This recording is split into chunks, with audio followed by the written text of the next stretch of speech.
जितने लोग कथा सुन रहे हैं आस्था चैनल पर, पंडाल में, फेसबुक, यूट्यूब पर, तर्पण शिव महापुराण में इस नाम का उच्चारण 5 बार आप लोगों को करना है।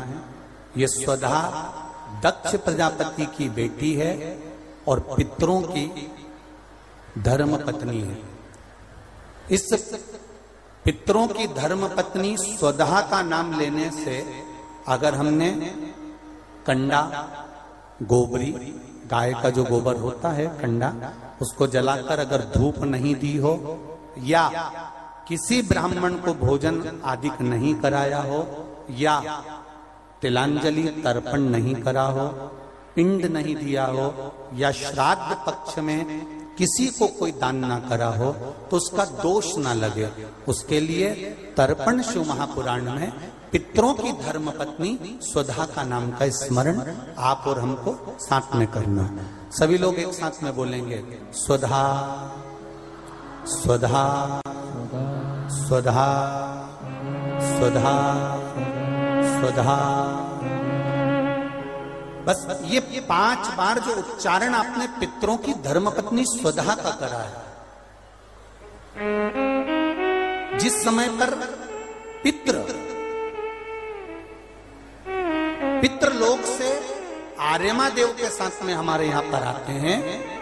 और मेरा बहुओं से निवेदन है, बेटियों से निवेदन है, माताओं से निवेदन है, मान लो आपको कोई ब्राह्मण देवता ने कहा कि आपके यहां पितृदोष है,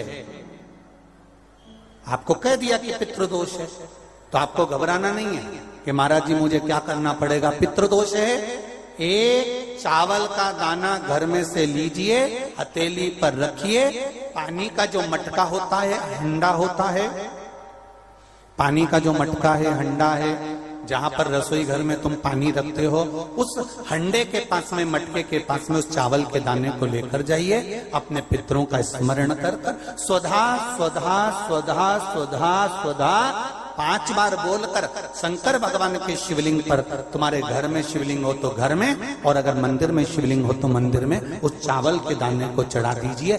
कैसा भी पितृदोष होगा समाप्त हो, मात्र स्वधा का स्मरण बहुत।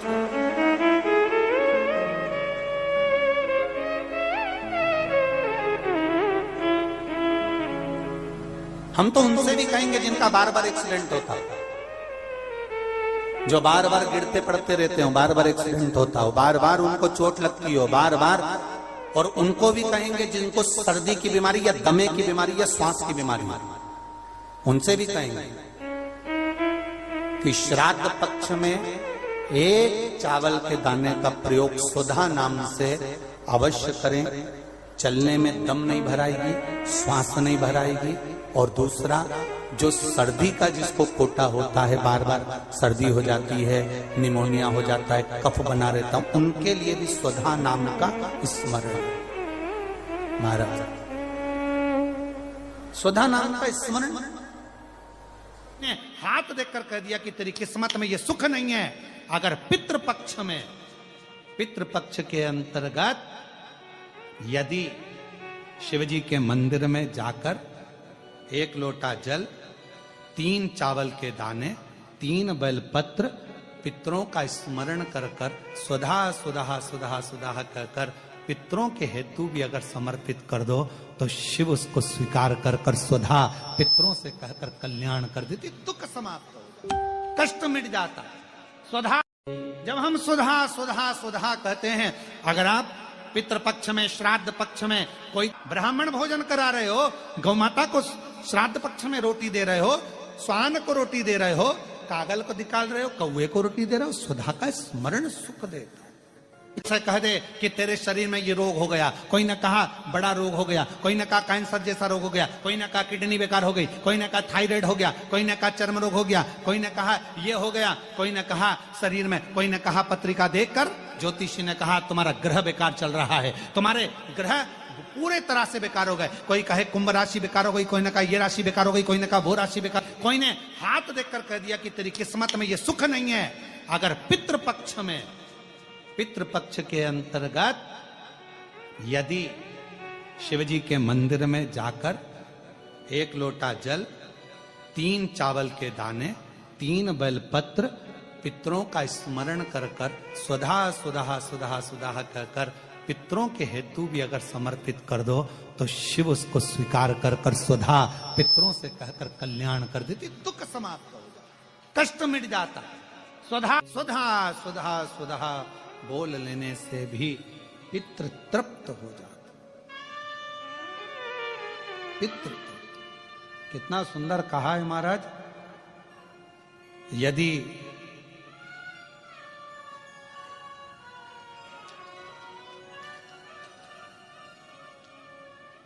घर में यदि क्लेश उत्पन्न हो जाता है,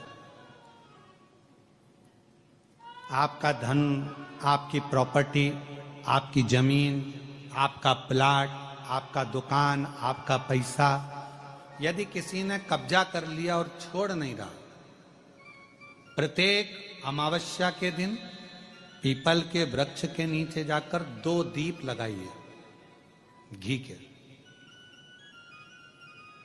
दोनों दीप के सामने एक हल्दी का चावल, एक कुंकू का चावल का दाना रख दीजिए और स्वधा स्वधा स्वधा स्वधा 3 बार कह दो और स्मरण करो, हे हमारे कुलदेव, पितृदेव, शिवदेव, महादेव, कृपा कर कर मेरा जो जमीन है, मेरा जो धन है, मेरी जो प्रॉपर्टी है, मेरा पैसा लोगों ने हथिया लिया, देते नहीं। अपना गोत्र बोलकर स्मरण कर कर बाबा मेरा धन मुझे वापिस ला कर दो। एक अमावस्या पर करो, फिर अगली अमावस्या करो, ऐसे 2-4 अमावस्या करोगे, जिसने ले रखा है वो खुद सोचेगा कि मुझे क्या हुआ कि मुझे देना है, उसका पैसा चुकाना है, धन रखेगा नहीं। पितृ स्वधा का नाम स्मरण करते से जब हम सुधा सुधा सुधा सुधा कहते हैं, पितृ उसको स्वीकार करते हैं। जैसे अग्निदेव की धर्म पत्नी स्वाहा, क्या है, जम के बोलो जरा, स्वाहा। जब हम यज्ञ करते हैं सांकल्य देते हैं, ओम वैष्णवे स्वाहा, स्वाहा बोलते से ही अग्नि देवता की धर्म पत्नी उस भाग को देवताओं को देती है। उसी तरह तर्पण, तिलांजलि, पिंड, तर्पण आदि जितने भी हम पितरों के लिए कर्म करते हैं उसमें हम स्वधा स्वधा बोलते हैं। जब स्वधा बोलते हैं तो वो स्वधा पितरों को भाग देती है और पितरों से कहती हैं, ये मेरा बेटा दुखी है, इसको ये तकलीफ है, इसको ये कष्ट है, तुम इसका ये कष्ट पितृदेव मिटा दीजिए, महादेव की आज्ञा है, इसको सही कर दीजिए, सही कर दीजिए। करते श्रेष्ठ करते। ओम जयंती मंगलकारिणी भद्रकाली कपालिनी दुर्गा क्षमा शिवा स्वास्वदा नमोस्तुते। ओम जयंती मंगलाकाली भद्रकाली कपालिनी दुर्गा क्षमा शिवा धात्री स्वाहा स्वदा नमोस्तुते। स्वधा का उच्चारण हमको सुख प्रदान करता है, स्वधा का उच्चारण हमें संपदा प्रदान करता है। अगर किसी व्यक्ति के जीवन में खो गया, कर्जे में डूब गया, कर्जा बहुत हो गया, पैसा चले गया, गाड़ी चली गई, मकान चले गया, सब गिरवे रखा गया, सब कुछ समाप्त हो गया, उसको प्रत्येक प्रदोष को, प्रत्येक अमावस्या को घी का दीप किसी भी पेड़ के नीचे, ये 5 वृक्ष बताए हैं पितृभाव के, उन 5 वृक्ष में से कहीं पर भी बड़, पीपल, आंवला, शमी, बेलपत्र आदि 5 वृक्ष में से किसी भी वृक्ष के नीचे प्रज्वलित करे और काम ना करे, उसका कर्जा चूकता ही है। शरीर में, हाथ में कंपन हो रहा है, पांव चलते नहीं बन रहा है, शरीर हाँप ज्यादा भरा रही है, खूब ज्यादा शरीर चल नहीं पाता, थोड़ी थोड़ी देर में हाँपड़ी भरा जाती है, हाँप भरा जाती है, या पीछे से रीढ़ की हड्डी दुखना प्रारंभ हो जाती है, तो उसके लिए सरसों के फूल 108, काय के फूल, सरसों के, सरसों जानते हो सब लोग? सरसों के फूल 108 भगवान शंकर के मंदिर में घृष्णेश्वर महादेव का नाम लेकर 108 सरसों के फूल एक एक कर घृष्णेश्वर बाबा को समर्पित कर दो। उसी फूल को उठाकर नंदी जो मंदिर में है उसका पीठ का ऊपर का एक भाग होगा, नंदी के पीठ पर अग्र भाग ऊपर का होता है, उस भाग को वो 108 सरसों के फूल छुआ दो और उसको लेकर घर पर जाओ, उसको सूखने डाल दो। सूखने के बाद वो सरसों के फूल का थोड़ा थोड़ा सा भाग सुबह के समय पर खाली पेट जरा सा भाग रोज खाना प्रारंभ करो। 21 दिन तक 20 दिन तक अगर आपने रोज खाया, आपके हाथ का कंपन और जो चलने में आपको हाँफ भरा रही है वो, और रीढ़ की जो हड्डी दुख रही है उसमें धीरे धीरे अंतर आना अपने आप प्रारंभ हो जाएगा। चल रहा है श्राद्ध पक्ष।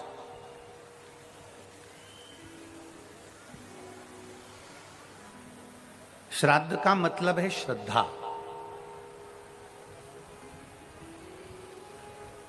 अपने गुरु, अपने माता पिता, अपने पूर्वजों के प्रति, अपने गुरु के प्रति, अपने घर के बड़ों के प्रति, अपने बड़े आदरणीयों के प्रति आपकी कितनी श्रद्धा है।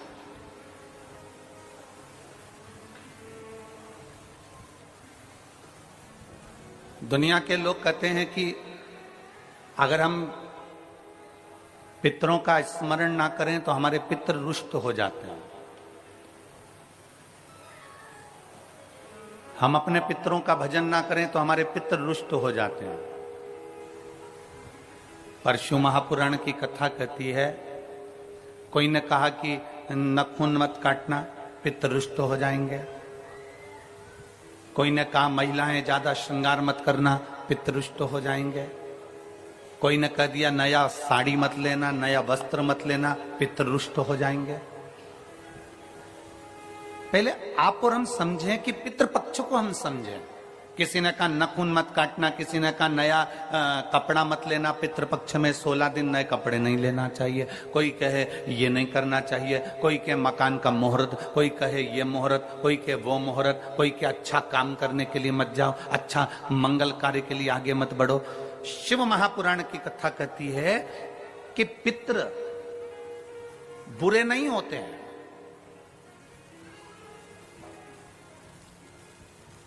पितृ बुरे नहीं होते हैं। आज लोगों के मन में बड़ा भय हो जाता है।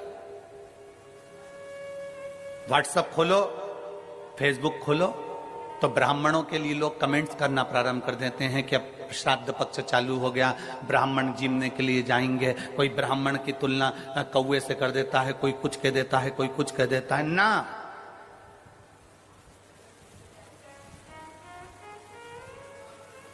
गायत्री करने वाला ब्राह्मण, वेद पाठ करने वाला ब्राह्मण, संध्या करने वाला ब्राह्मण की तुलना किसी साधारण से नहीं होती, उसकी तुलना तो स्वयं नारायण और ब्रह्मा से होती है। स्वयं नारायण और ब्रह्मा से होती है। किसी ने कहा कि तुम अभी नया वस्त्र मत लो, पितृपक्ष चल रहा है, नया काम मत चालू करो, पितृपक्ष चल रहा है। श्राद्ध का मतलब क्या है? श्राद्ध का मतलब है आपकी पूर्ण श्रद्धा, आपका पूर्ण विश्वास, आपका पूर्ण भरोसा। पूर्ण श्रद्धा, पूर्ण विश्वास, पूर्ण भरोसा। श्राद्ध का मतलब पितृ आपका बुरा करेंगे, यह श्राद्ध का मतलब नहीं है। पितृ आपका बुरा करेंगे, यह श्राद्ध का मतलब नहीं है। पितृ आपको श्राप देंगे, यह श्राद्ध का मतलब नहीं है। यह पितृपक्ष का मतलब नहीं है। नया कपड़ा मत लो, ये मत करो, वो मत करो, मुहूर्त मत करो, नए मकान की बात मत करो, संबंध की बात मत करो, शादी की बात मत करो। पितृपक्ष चल रहा है, श्राद्ध चल रहा है, लोगों ने भय पैदा कर दिया पितृपक्ष का, श्राद्ध पक्ष का। पर यदि कूर्म पुराण को पढ़ा जाए, यदि देवी भागवत को पढ़ा जाए, यदि लिंग पुराण को पढ़ा जाए, यदि शिव महापुराण को पढ़ा जाए, तो हमारा शास्त्र कहता है कि पितृपक्ष से सुंदर कोई पक्ष नहीं हो सकता, जिसमें पितरों का भी आशीर्वाद देवताओं के साथ मिलता है।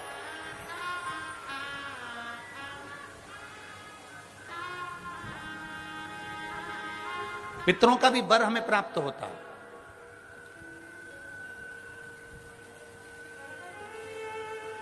पितरों का भी आशीर्वाद हमें प्राप्त होता है। तो कौन कह दे कि ये पितृपक्ष बेकार होता है, ये श्राद्ध पक्ष बेकार होता है? श्राद्ध पक्ष में ये मत करो, श्राद्ध पक्ष में वो मत करो, पितृपक्ष में ये ना ना ना। शिव महापुराण की कथा कहती है पितृपक्ष वो पक्ष है कि बाकी के समय में, बाकी के पक्षों में तो केवल देवता का आशीर्वाद मिलता है, पर श्राद्ध पक्ष में देवताओं के साथ में पितरों का भी आशीर्वाद प्राप्त होता है, हमारे पूर्वजों का आशीर्वाद प्राप्त होता है।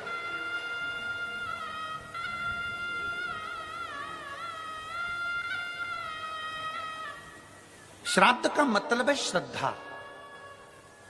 आपकी श्रद्धा कितनी है? कितने लोग हैं यहां पर जो बैठे हैं जो शंकर जी के मंदिर में एक लोटा जल चढ़ाते? जरा हाथ उठाओ। सब चढ़ाते हो? रख लो, वापिस रखो, वापिस रखो। और पितृपक्ष श्राद्ध का समय गलत समय नहीं है। कोई काम आपको शुरू करना है तो पितृपक्ष में शुरू कर सकते हो। उसमें देवता और पितर दोनों का वर रहता है, दोनों का वर।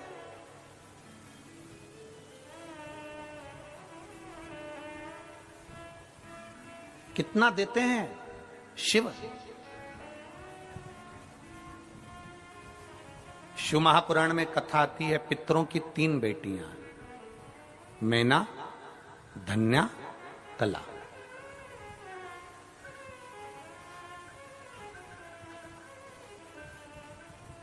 मैना के सुंदर आनंद में पार्वती जी है। धन्या सुनैना बनी, जिनकी गोद में माता सीता जी खेले। कला कीर्ति बनी, जिनकी गोद में राधा जी खेले। पितरों की 3 बेटी। अब पितरों की 3 बेटियों के 3 देवियां हैं। पहले नंबर पर कौन है? पार्वती जी। दूसरे नंबर पर कौन है? सीता जी।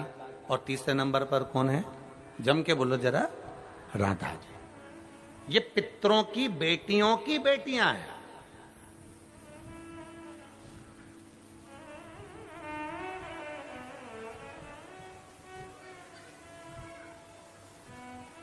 अगर पितृपक्ष बेकार होता, श्राद्ध पक्ष अगर बेकार होता, तो इन 3 देवियों का नाम उच्चारण करने से जीव कैसे पार हो जाता है? जरा विचार तो करो कि हमारे यहां गौरी शंकर, सीताराम सीताराम, राधे श्याम, राधे श्याम, राधे श्याम उच्चारण करा जाता है। राधा का नाम स्मरण किया, सीता का नाम स्मरण किया, पार्वती जी के नाम का स्मरण किया, पार्वती जी के नाम का स्मरण किया। कैसे पार उतर सकता है? बस पितृपक्ष में एक काम चालू करो। पितृपक्ष में बन सके गौ माता को रोटी दो, पितृपक्ष में बन सके गौ माता को जल दो, पितृपक्ष में बन सके तो भूखे को भोजन कराओ, प्यासे को पानी पिलाओ। पितृपक्ष में बन सके, तुम्हें किसी ने कह दिया, कोई विद्वान ने तुम्हें बता दिया कि तुम्हारे पितृ दोष है, तुम्हारे घर में काल सर्प दोष है, तुम्हारे घर में ऐसा दोष है, तो एक काम चालू करो। 16 दिन श्राद्ध के 1 चावल का दाना देवाधिदेव महादेव के शिवलिंग पर समर्पित करो, दूसरा चावल का दाना अशोक सुंदरी की जगह पर समर्पित करो, और 1 लोटा जल पहले अशोक सुंदरी वाली जगह पर थोड़ा सा चढ़ाओ, उसके बाद शंकर भगवान को उस जल को अर्पित करो। अपना गोत्र बोलकर, अपने पितरों का स्मरण कर कर आपका पितृदोष अपने आप शांत हो जाएगा, दोष मिट जाएगा, आपका पितृदोष शांत, आपका दोष समाप्त।